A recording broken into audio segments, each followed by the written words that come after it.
Queridos doutores e doutoras da Fama, do curso de Direito da Fama, né? Hoje nós falaremos aí sobre o artigo 621 do Código de Processo Penal, ou seja, falaremos sobre a revisão criminal.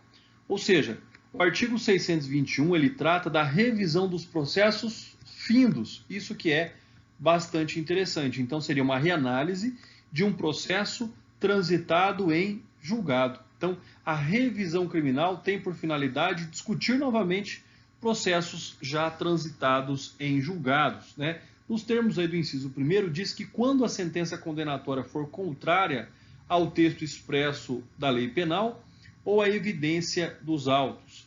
Inciso 2, quando a sentença condenatória se fundar em depoimentos, exames ou documentos comprovadamente falsos.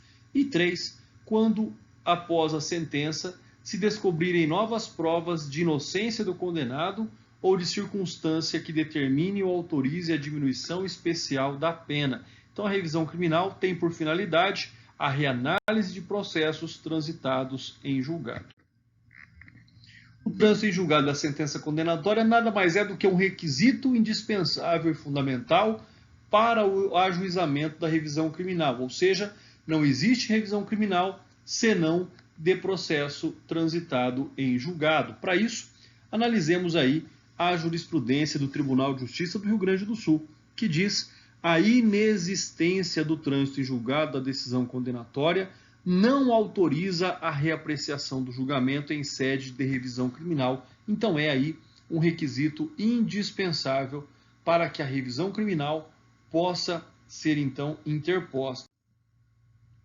O rol taxativo da revisão criminal está lá também aí descrito, né, nos termos do artigo 5º, inciso 36 da Constituição Federal, que diz: busca-se rever uma decisão abrigada pelo manto da coisa julgada, que é garantia constitucional de proteção ao indivíduo e aos conflitos já julgados e compostos pelo Poder Judiciário. Então, nós já sabemos que o rol de possibilidades para o ajuizamento da revisão criminal deve ser considerado taxativo, sem interpretação extensiva. Né? Por quê? Porque ele vem descrito pela própria Constituição Federal. Prazo para julgamento da revisão criminal de réu preso e princípio da razoabilidade. Bom, pessoal, logicamente que esse julgamento tem que acontecer antes da extinção da punibilidade pelo cumprimento da pena. Né? Esse é um fato aí bastante importante. Outras questões aí a serem analisadas é que o excessivo número de feitos tramitando, de processos tramitando, né?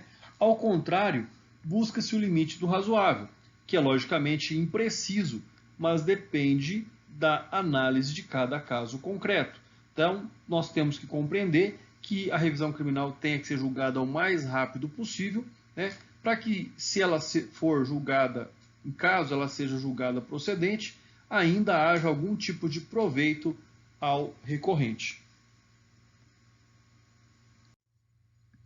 Sentença condenatória. Embora seja pressuposto essencial para a revisão criminal a existência de uma sentença condenatória definitiva, deve-se incluir nesse mesmo contexto a sentença absolutória imprópria, né? Dentre aquelas que nós temos lá no artigo 3, nas hipóteses que nós temos no artigo 386, ou seja, né, na hipótese aí que se impõe ao inimputável, autor de um injusto penal, uma medida de segurança. Fora este caso, não há outra possibilidade de se ingressar com a revisão criminal contra a sentença absolutória. Então vamos analisar novamente para que não haja dúvidas. Primeiro, embora seja um pressuposto, né, um pressuposto essencial para a revisão criminal, a existência de uma sentença condenatória definitiva. Aí vem a pergunta, André, então não cabe revisão criminal de sentença absolutória? Cabe. Qual é a exceção? Tá? A exceção é a hipótese da sentença absolutória imprópria, ou seja, aquela que impõe ao inimputável, autor de um injusto penal, uma medida de segurança. Exemplo concreto, o caso lá do Adélio Bispo, que esfaqueou o presidente Bolsonaro durante o pleito eleitoral, lá, a corrida eleitoral, melhor dizendo. Contrariedade ao texto expresso de lei. É lógico, né, que se houver um julgamento que contraria o texto da lei, aí sim nós temos o ensejo à revisão criminal. Por quê? Porque trata-se de uma situação facilmente detectável, pois basta comparar ali a decisão com o texto legal e aí observa-se que o magistrado utilizou ou não o argumento oposto ao preceito da lei penal ou da lei processual penal. Então nós temos também aqui algumas limitações para que nós possamos observar essa contrariedade aqui ao texto expresso na lei penal, o que também se observa pela lei processual penal. Alteração na jurisprudência. Aí é bastante interessante, porque nós temos sempre que lembrar do princípio da retroatividade benéfica ao réu. Então, a lei penal sempre retroagirá para benefício do réu. O que nós temos aqui? Alteração na jurisprudência. Então, como regra, não deve provocar a revisão criminal, mas existem exceções. Esse é um fato, tá? Quais são, melhor dizendo, as exceções? Primeiro, se o plenário do Supremo Tribunal Federal altera o entendimento em relação a uma questão qualquer, em particular de direito, quando favorável ao réu, deve provocar a alteração de todas as decisões anteriores, dando margem, se for ao caso, aí sim, à revisão criminal. Afinal, trata-se da Suprema Corte. Então, quando nós falamos em jurisprudência, desde que seja do STF. Tá? Então, esse é um primeiro aspecto. Deste modo, a modificação de uma interpretação de um instituto tomada pelo plenário da Corte Excelsa, ou seja, do Supremo Tribunal Federal, deve ser observada como se houvesse lei penal benéfica, operando-se, como eu disse, a retroatividade. Do contrário, não partindo do STF, então não caberá aí jurisprudência julgada em plenário do STF. Tá? Então, salvo isso, não haverá aqui essa alteração de jurisprudência, ou seja, né, pelo simples julgamento de um habeas corpus, isso não poderá ali afetar a todos ou trazer benefício a todos aqueles que se encontrem na mesma jurisdição, já que é um julgamento que não se pode compreender como erga omnes, mas sim inter partes. Contrariedade à evidência dos autos. Ou seja, o que nós temos que observar? Ou seja, evidência, nada mais é do que o conjunto de probatório colhido, lá na fase de instrução processual. Assim, para que possa ser admissível a revisão criminal nesta hipótese, nós temos então que torna-se indispensável que a decisão condenatória proferida ofenda frontalmente as provas constantes dos autos.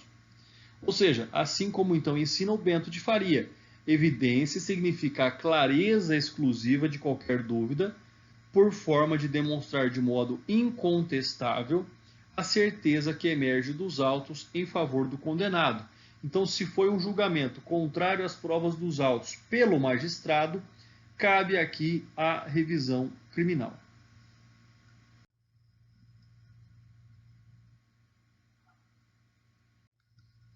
Hipótese excepcional, e nada melhor para que nós possamos compreender o julgamento aí, a análise do Tribunal de Justiça do Rio Grande do Sul. Aqui vem dizer, a revisão criminal, a ação revisional, cumpre referir, não se erige em instituto que habilite o seu autor a fazer ou refazer o exame das provas coligidas ao longo do feito, e quanto às quais já tenha sido viabilizada aquela apreciação. Sua finalidade, é bom relembrar, é de se rever decisão condenatória com o trânsito em julgado, quando ocorreu erro judiciário, né, nos ensinos de Guilherme de Souza Nutti. Então, cita aí o próprio texto do Código de Processo Penal comentado do Dr. Nutti, pessoal. Então, quando nós pensamos nessa hipótese excepcional, na verdade, nós temos que o acolhimento dessa pretensão revisional, ela será excepcional, pois pretende alterar a coisa julgada. Então, não é uma regra a revisão criminal, mas sempre será considerada como uma exceção. Depoimentos, exames ou documentos falsos. É lógico que se nós estivermos diante de ilegalidades que foram ali comprovadas e essas ilegalidades fundamentaram uma decisão condenatória transitada em julgado, desta forma, a revisão criminal é a medida que se impõe na busca de combater, então, essa injustiça praticada. Então, por isso que é possível aí verificar nos autos a revisão. Aí nós temos a jurisprudência do Paraná, que vem analisar o mesmo fato e ainda alega aí no seu bojo a não utilização do princípio indúbio pro réu. Fica aí a dica de análise dessa jurisprudência. Pertinência do elemento falso para a condenação, que vem em complementação ao dito anterior, ou seja, se o depoimento, o exame ou documento for falso, logicamente que nós estamos aí diante de um vício insanável, na qual se trate de uma prova inútil que fundamentou ali a motivação do magistrado para a decisão condenatória. Então, nessa situação, é natural que não caiba a revisão criminal. Por quê? Porque o ato é nulo e ele deve ser apreciado em grau de recurso.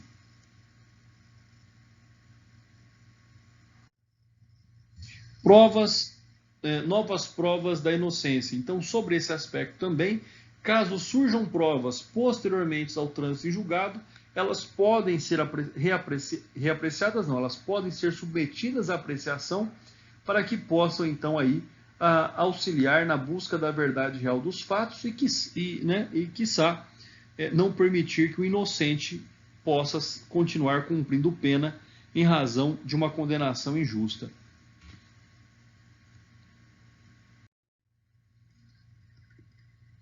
Circunstâncias que determinem ou autorizem a diminuição de pena. Pessoal, da mesma forma, aqui já é na hipótese daquele que está cumprindo pena.